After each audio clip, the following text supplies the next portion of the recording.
Walk with Yes, oh me. holy creator, we thank you for all things that you've done.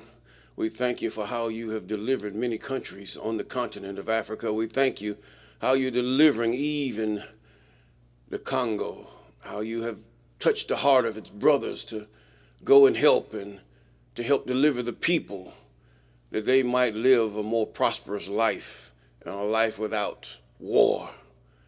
Yes, yes, yes. We thank you, even South Africa, who's come up with many things and has been, even as the U.S. in apartheid and those things that have occurred there, that they will not repeat the things that have happened, because those things that people are escaping from here going all over the world, and that is one place.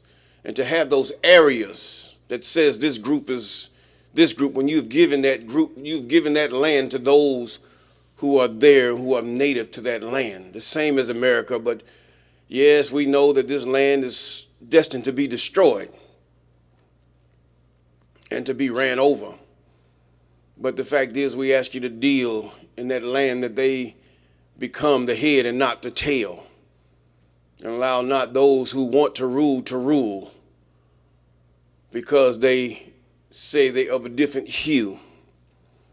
And most holy Sanini, even those of us in the United States and the Americas, help us to be that which you would have us to be, and stand up, even those things which you have called us to do, even live right, even live according to your law, statutes, and commandments.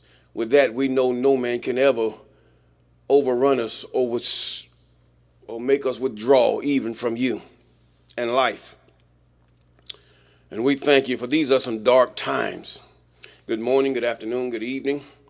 Yes, and I thank God for all of you that have came, and you have been with me since the beginning, and you've seen since the book of Revelation, and we went on through the laws, and then now we're in the book of Jubilees, halfway through it, and we thank God for that. And we thank God that you are, those of you who came in between and have began to learn and discern about different things in the word of the Most High, and also those of you that have just subscribed or followed, and we thank God for you, and those of you that are about to. Yes, we give God the glory. Yes, calling those things that are not as though they are. Yes, yes, yes, yes. Yes, my heart goes out to the brethren over there on the continent. Not that we do any better here in the U.S., but the fact is that my heart goes out, because we know and we have a vast history of the, even more so, of the things that have occurred, that have been done to our ancestors here. Maybe some of them are your ancestors, or those of you, your ancestors know, that have been stolen, taken, and sold, or whatever. But we know these things to be true. All we ask is that you be on your guard. God has given you a land. The Most High have given you a territory. Don't let the heathen take it. And we thank God for you. Yes, yes, yes. And we're in the book of Jubilees. The book of Jubilees. Yes, we're walking in the book of Jubilees. And we're in the 36th chapter. Yes, the 36th chapter. Now, before we understood the nature of, should I say, Esau. Now, some of you, I would ask you to go back into the 35th chapter, and I want you to just write down each attribute of Esau. Now, as we go through the 36th chapter, write down the things that have came to pass about Esau, according to the scripture. Now, Esau was just one who was sold out.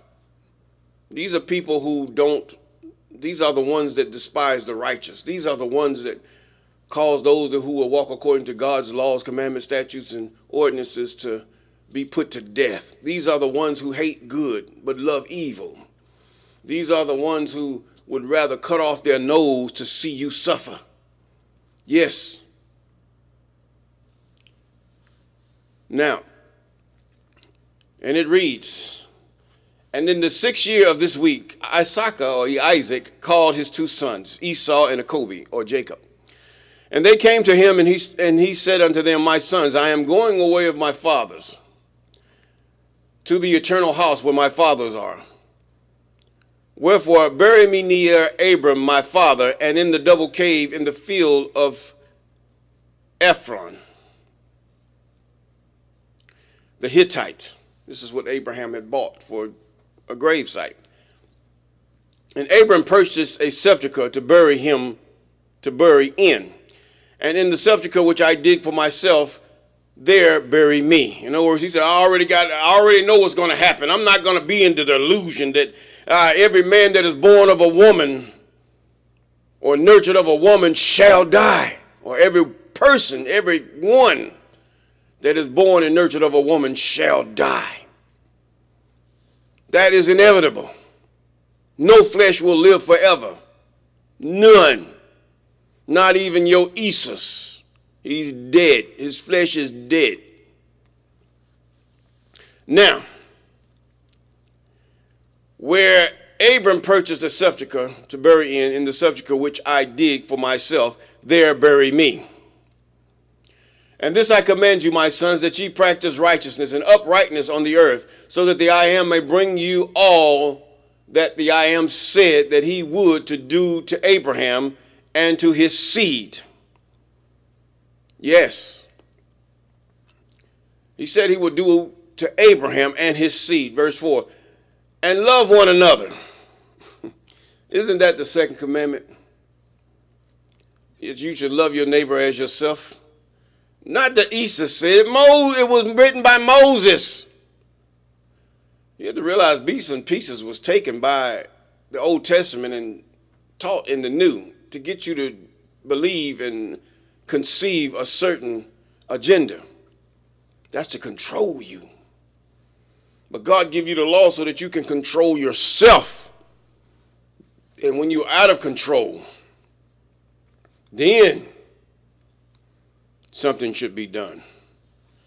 That he should do to Abram and to his seed, and to love one another, my sons, your brothers, as a man who loveth his own souls. And let each seek in what he may benefit his brother, and act together on earth, and let them love each other as their own souls. Verse 5, and concerning the questions of idols, I command. See, this is one of the chief things, the first commandments of the Most High. He said, idols. I command and admonish you to reject them. This is what the thing that God had really stepped back and looked at the faith of Abram, that he rejected idols and loved them not, for they are full of deception. Idols, in whatever form or way you might wear, tattoos and all these other things, are the gateway to idolatry and even demonic activity. Yes. Oh, no, it ain't. No, it ain't. Keep living. But anyway, he said, and love them not, for they are full of deceptions, for that worship, those that worship them, and for those that bow down to them. Remember, you, my sons, the I Am God of Abraham, your father, and how I too worship him and serve him in righteousness. He said they both served God in righteousness, and in joy, that he might multiply you and increase your seed as the stars of heaven in multitude, and establish you on earth as the plant of righteousness. And I see some of you, oh, that's Jesus. No, there ain't no Jesus. That the seed of Abraham might be the plant of righteousness in earth, because the earth is wicked even to this day. Where is the plant of righteousness? You are the plant of righteousness if you walk according, and your seed is the plant of righteousness if they walk according to as you have taught them according to the Most High. You are the plant which will not be rooted out unto all the generations forever. And now I shall make you swear a great oath, for there is no oath which is greater than it, by the name glorious and honor and great and splendid and wonderful and mighty, which created the heavens and the earth and all things together, that ye will fear him and worship him. Now, for a father to tell his sons, this is all I want you to do. Not my words, but what I taught you about him. Yes, what I showed you about him. what my example was about him who created all things. That you will fear him and worship him. Yes, and that each will love his brother with affection and righteousness. In other words, this is a Greek translation. Greek's going to use the word love. But to love, but to treat each other with affection is what he's really saying. They put words are put here in order to help the English hearer understand. Battlements, battles in array. This is not what they said in that time. This is a translation. This is translated into English. Now you have to realize, you go to your language, what would that translate to? How would that say? Now, and that neither will desire evil against his brother from henceforth forever all the days of your life, so that ye may prosper in all your deeds and not be destroyed. So when you desire evil against those that are your brothers in the Most High, you will not prosper. When you want to see them dead, when you want to see them hurt, when you want to see them maimed, that are calling on the same God that you call on, that are of the same Abram as you are, and you want you look at you want to manipulate them. You hate the very ground they walk on. You're cursed. Yes, you are. In verse 9, if either of you devises evil against his brother, know that from henceforth everyone that devises evil against his brother will fall into his hand. What? The hand of your brother. And will be rooted out of the land of the living, and his seed will be destroyed from under heaven. Now, when Asaka and even Jacob said these things when Asaka said these to Esau and to Rebekah, his seed shall be rooted out of the land. Keep reading. Now, from on the day of turbulence, the execration and indignation and anger with flaming devouring fire, as he burnt Sodom, so likewise will he burn his land and his city and all that is his. And he will be blotted out of the book of the discipline of the children of men, and not be recorded in the book of life. So the book of life existed way before the book of Revelation. The book of life was there. Now there's also a book of life that even the Acob people have. It's friendship, those who, you like and stuff like that, from what I understand, yes. But anyway, and not be recorded in the book of life, but in that which is appointed to destruction. Now this is the heavenly book of life. It's a different book of life. And he will depart into eternal execration, so that their condemnation may be always renewed in hate and in execration, and in wrath and in torment and in indignation, in the plagues and disease forever. This is what he's saying. This is what's happening. So what is happening in the world? Plague and disease. Because we hate one another. Because we devise evil against one another. And mainly, there's one special entity that does this, but all men do this. Or should I say, every man have done this or been hateful and despising his own brother. And I say and testify to you, my sons, according to the judgment which will come upon the man who wishes to injure his brother. Verse 12. And he divided all his possessions between the two on that day, and he gave the larger portion to him that was firstborn, which was what? Jacob, Acob, yes. And the tower and all that was about it. Where's that tower at? You have to realize Israel was in the mountains. At this point, they were in the mountains because they had to come down into Egypt. Now, you got to realize, you look north, south, east, and west, where are the nearest mountains, the mountainous areas? This you have to really understand. He went down south, and he came north, down. He went up, and then he came down. Come on here. Now, I say and testify to you, my sons, according to the judgment. Verse 12, and he divided all his possessions. Okay? his firstborn. To him was given the tower and all that was about him and all that Abraham possessed at the well of Oath. And he said, this larger portion I shall give to the firstborn. And Esau said, I have sold to Jacob and given my birthright to Acob, or Jacob. To him let it be given. I have not a single word to say regarding this, for it is his. Now, he was humbled at this time, so, his heart deceived him so. And Esau said, may blessing rest upon you, my sons, and upon your seed this day, for ye have given me rest, and my heart is not pained concerning the birthright, lest thou shouldest work wickedness on account of it. And may the Most High God bless the man that worketh righteousness, him and his seed forever. And he ended commanding them, blessing them, and they ate and drank together before him. And he rejoiced because there was one mind between them. In other words, they understood what he said. They all had the same mind. And they went forth from him and rested. There was no animosity. There was nothing.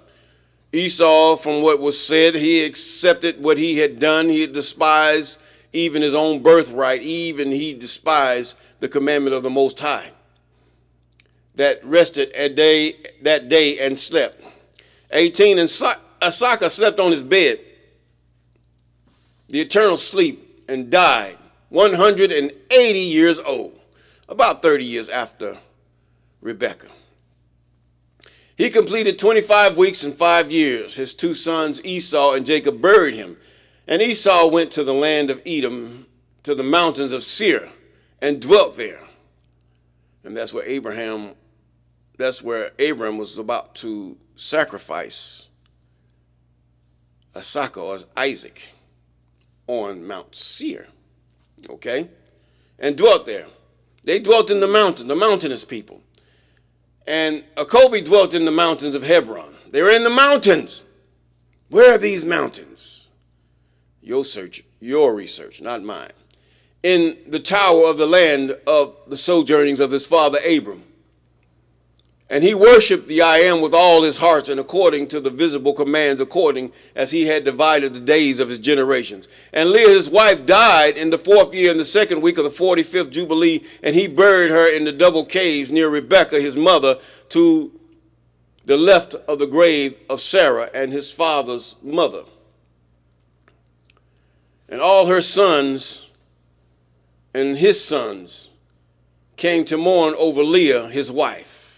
Now, note Leah. This is what, regardless, Leah was a let's keep going. His wife Leah, to comfort him regarding her, for he was lamenting her. And not only him, but all the sons of Abram was lamenting Leah, the first wife of Acob. For he loved her exceedingly after Rachel, her sister, died. In other words, Rachel had to be moved out of the way in order for him to see the greatness and the worth of Leah. Her eyes was weak to him, but she was really well made to him also. Now, he loved her exceedingly after Rachel. He really loved her, cleaved to her. For she was perfect and upright in all her ways. In other words, this was a real wife. And honored Jacob all the days she lived with him, and did not hear from her mouth a harsh word. Humble woman. Not that she was quiet, and we don't know what type of voices what kind of voice she had or how she talked about things, but she did not have a harsh word. Very gentle, easily entreated. This woman had birthed the two most notable people in the whole Bible. 66 books and thereof. That was Levi and Judah. Yes. Now she was gentle and peaceable and upright. Now that's a woman that really a man would love to have, but hard to come by. And with that, we're going to say peace.